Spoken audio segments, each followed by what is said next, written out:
Hello guys, good day.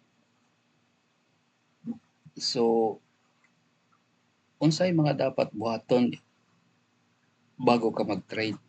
So, una,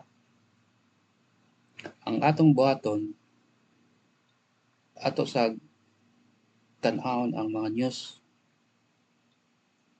kanang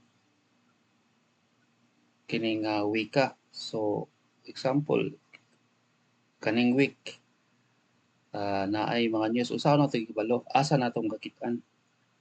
So, adto lang ta sa gitawag nga Forex Factory. So, ari ta diri Forex Factory.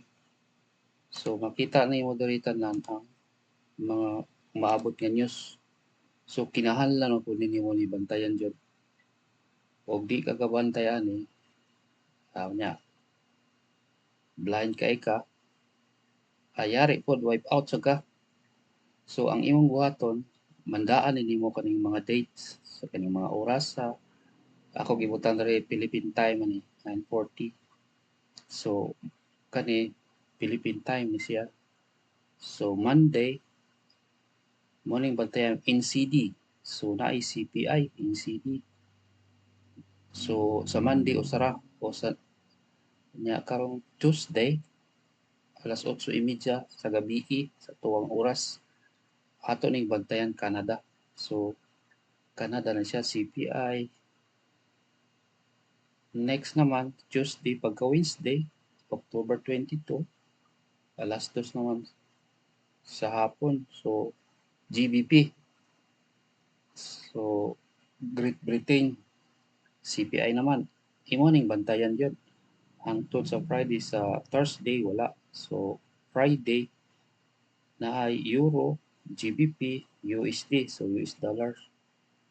Na ay CPI pod nya PMI o plus morning mga red.